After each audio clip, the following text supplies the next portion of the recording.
People make time for everything and everyone else in their life, but they never make time for themselves. If you go up to someone who you know and say, like, would you like to catch up for coffee? Let's do coffee. They're like, oh, I can't this week, but I can next week. How about Thursday, 7 p.m.? Perfect. I'll see you at this place. When was the last time someone is willing to take time out of their life to spend time with themselves? So if I wanted to get to know you, and we've had one dinner, and we had a great conversation, we're spending time here. If I wanted to get to know you, I would have to spend time with you. We'd have to meet up for coffee, a glass of wine. If I really want to get to know you, maybe we meet up once a week. Every Friday night we go out for a glass of wine, we chat for a couple of hours. After a year, I'd get to know you really well, you'd get to know me really well. But it requires me spending time with you. So if you want to get to know yourself, you need to spend time with yourself. But in a way that you can inquire, right? So people say to me things like, oh, I walk my dog in the park, that's my time with myself. And I'm like, no, it's not. That's you walking the dog. People go like, oh, I go for a jog, that's my alone time. No, that's you jogging, avoiding traffic, watching where you're stepping so you don't trip and fall over. Spending time with yourself is sitting down, closing your eyes, not interacting with the outside world, and actually going inside and having that conversation. The same conversation I would have with you and say like, hey Brian, so where did you grow up? You know, you said California, do you like to surf? No? Hate the water, love the water? Tell me, right? And people don't have that conversation, and because they don't have that conversation with themselves, they don't end up knowing what they want in life.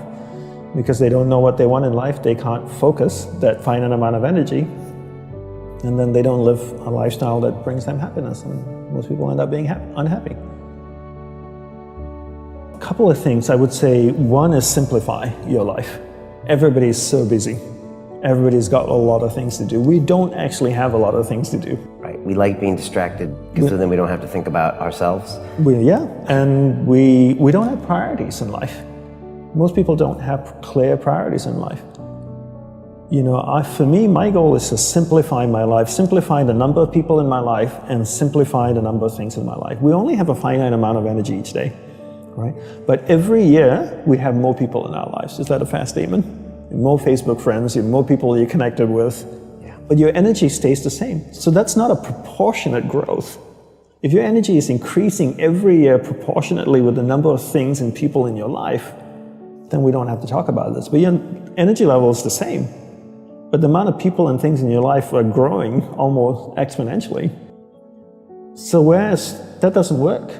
So for me, it's always about simplifying first the people and things into your life, into who and what's most important, taking that finite energy that you have each day and focusing. Second step is learning how to focus and concentrate that finite amount of energy into the people and things that truly matter. Now you start to create a lifestyle that you actually love because you're invested into people and things that matter. And the byproduct of that is happiness. And you said happiness is not a goal. Is that correct? Yes, happiness is not a goal. And if you ask most people, what do you want in life? They say, I want to be happy. Right? Would that be a fair statement? I mean, literally, it's in the U.S. Constitution, I think, the pursuit of happiness. The pursuit of happiness. Right. I always say you should never pursue happiness. Don't pursue happiness. Pursue a lifestyle where the byproduct of that lifestyle is happiness. So happiness comes as a byproduct. I spend time with the people that I love. What is my byproduct? I'm happy. I spend time with people I don't like. I'm not happy. So don't pursue happiness. Pursue a lifestyle that gives happiness. But in order to pursue that lifestyle, you need to be clear what you want in life. What's your purpose in life? And people don't know this because they don't spend any time with themselves. People think that the more you meditate, the better it is. So 20 minutes of meditation is not as great as 3 hours of meditation. And it's actually not how we work. For us, we believed in quality as opposed to quantity. We spent the whole day preparing to meditate. What comes before meditation? Concentration. Concentration comes before meditation. So you need to learn how to concentrate in order to meditate. And we believe that you can't meditate if you can't concentrate. So we spend the whole day focusing on concentration. So when I spoke with someone in a monastery, I spoke with another monk, I gave them my undivided attention. When I worked on my laptop, I focused on working on my laptop. When I swept the sidewalk, I focused on sweeping the sidewalk. So throughout the day, I'm practicing concentration. Now when I go to sit down to meditate, I'm really focused and I can have a dynamic meditation session. And I always use the simple analogy of, take Usain Bolt, for example, the sprinter, right? I don't know much about him except he won 3 gold medals, fastest man on earth from Jamaica.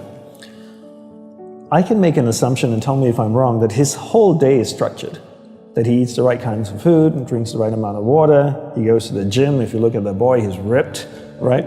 Probably works out, runs every day, I'm sure, sprints, does all kinds of things. But his whole day is preparing him for 9.57 seconds or whatever it is his world record is, not the other way around. And people come up to me all the time, Brian, and they say, Dandapani, I'm so stressed out, I've got so much happening in my life. Do you think if I meditate for 5 minutes in the morning, it'll help my whole day?